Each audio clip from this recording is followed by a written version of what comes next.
Hey friends, I'm back with a new lesson. Well, has anyone ever told you you must speak good English, you must speak correct English? Knowing English is a must. I'm sure you've heard these structures, must, must and must. And sometimes it is confusing what must is all about. Okay, so today's lesson we're going to learn how to use must.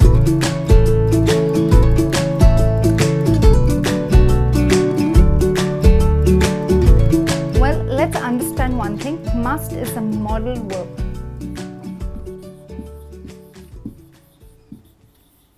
Okay, so it can never come alone. It has to be followed by another verb or maybe two verbs. Okay, and it has different meanings depending on how it is used in a sentence. Okay, so let's get started.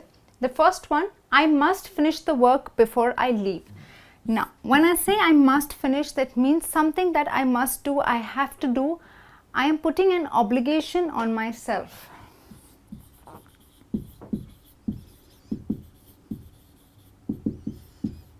Okay, so supposing you are on a diet and someone offers you a piece of cake, then you refuse and say no, thank you. And people say, at least try it, it's nice. And you say, no, I've gained a lot of weight, I must go on a diet. Okay, something that you are obliging yourself to do, you have to do, it is necessary for you to do it. So you say, I must go on a diet, or I must take my diet very seriously. Okay, so remember, when you talk about an obligation, sometimes something is very necessary. Well, sometimes you can even interchange it with have to. Okay, like I have to finish my work. But when you put an obligation on yourself, when the speaker puts an obligation on himself, it is always better to use must. It's a strong obligation. Okay, the next sentence, this must be the correct address.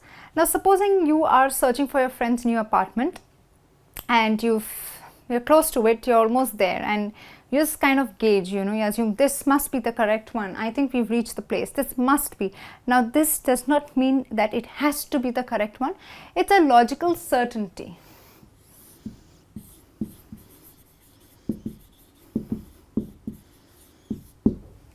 Okay, so imagine you have kids at home and you have a nanny coming home every morning, and at sharp 9 she rings your doorbell. Okay, so today it's 9 o'clock and the doorbell rings, and you may just say that must be the nanny. Okay, that means a certainty. So when you talk about something that is certain, a logical certainty, you use the word must. Now here again, it does not mean an obligation or a strong recommendation. It's just a certainty. Okay, or supposing a friend of yours is injured and is bleeding, and you say you must be in so much pain. That doesn't mean that he has to be in pain. It is just a logical certainty. He is bleeding, so obviously, certainly he must be in so much pain. Okay, so you also use it when you want to say something is of certainty. Okay, the next example, you must visit the dentist. Well, something that all of us, we don't like to go to the dentist, but having said that, we have no option. Okay, so if your friend has a bad toothache and has been bearing it for a couple of days with all the painkillers possible, and well, you tell him now, you must visit the dentist. A strong recommendation that you give a friend, or something that, well, he should do.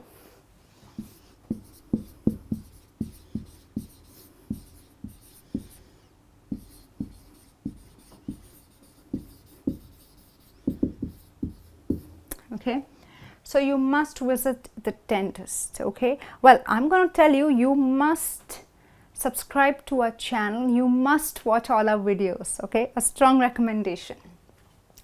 The next example, she must not use abusive language. Now I'm taking it in the negative. She must not use abusive language. Something that you should not do, that is not correct to do, or something that is prohibited.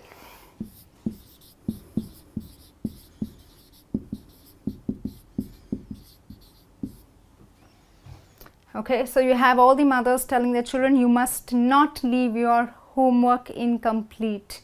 You are prohibited from doing it, so you better do your homework. A prohibition, must not. Okay, fine. The next example, you must not play with fire. Okay, a prohibition. You are prohibited from playing with fire.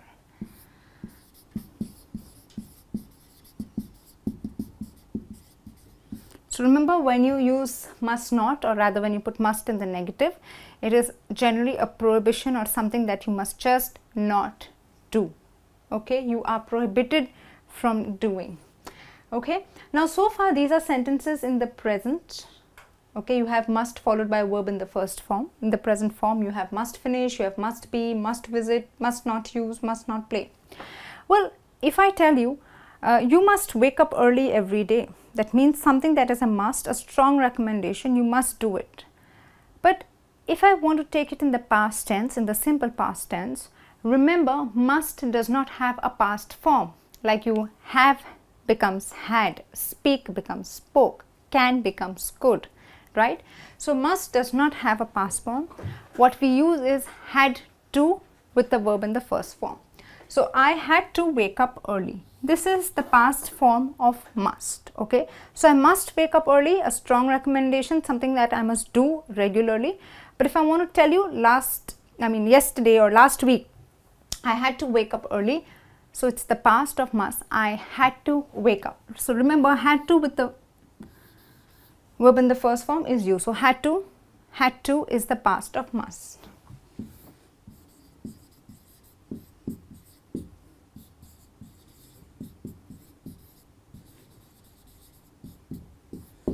Okay friends, I hope these examples are clear to you. Now we are going to take a look at how to use must in questions and with the past participle. Okay, so how do you make questions using must? You must go. All you need to do is remove must and must you go. Now, well, you may be thinking we've not heard something like this, or maybe people really don't use it. Yes, you are correct. People barely use this in the question form. You can use have to like this. So, do you have to go? Okay.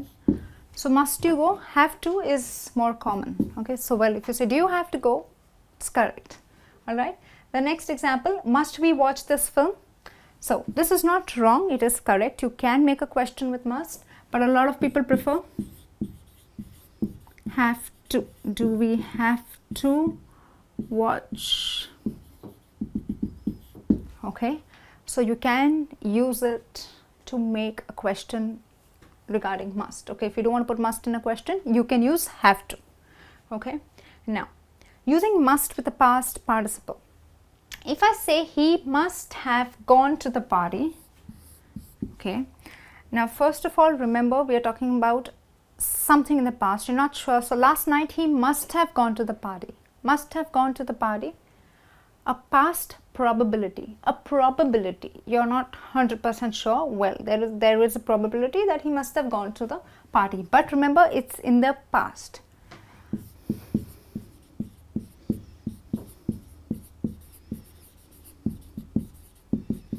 Okay, so you have he must have gone. Do not say he must has gone. That is incorrect. After must, you always have the verb in the original form. So he must have gone to the party. Probability, not sure, a past probability. Okay, the next one, she must have found the keys. Well, you're not sure, how did she enter the house? I'm not sure. She must have found the keys, a past probability.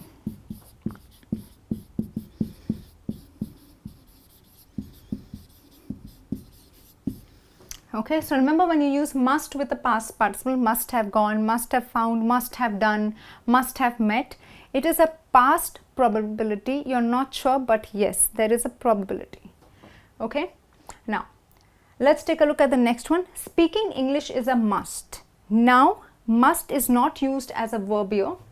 It is a noun. It's as good as speaking English is a necessity. Okay, it's a must. Okay, so the verb here is must becomes a noun. So when you want to say something is a necessity, you say speaking English is a must. Okay, well, the last one, wearing a helmet while riding is a must. Yeah, is that it is a necessity, you have to, so it's a must.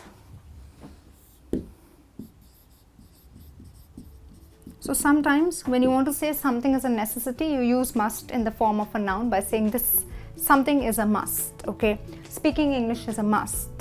Dressing well is a must. Being confident in an interview is a must, okay? It's a necessity. You have to be confident. So it's a must. It's a necessity. Okay, friends? Well, this brings me to the end of this lesson. I hope you enjoyed watching the lessons. You must put in your comments and queries. I'll be back soon with a new lesson. Till then, take care and bye.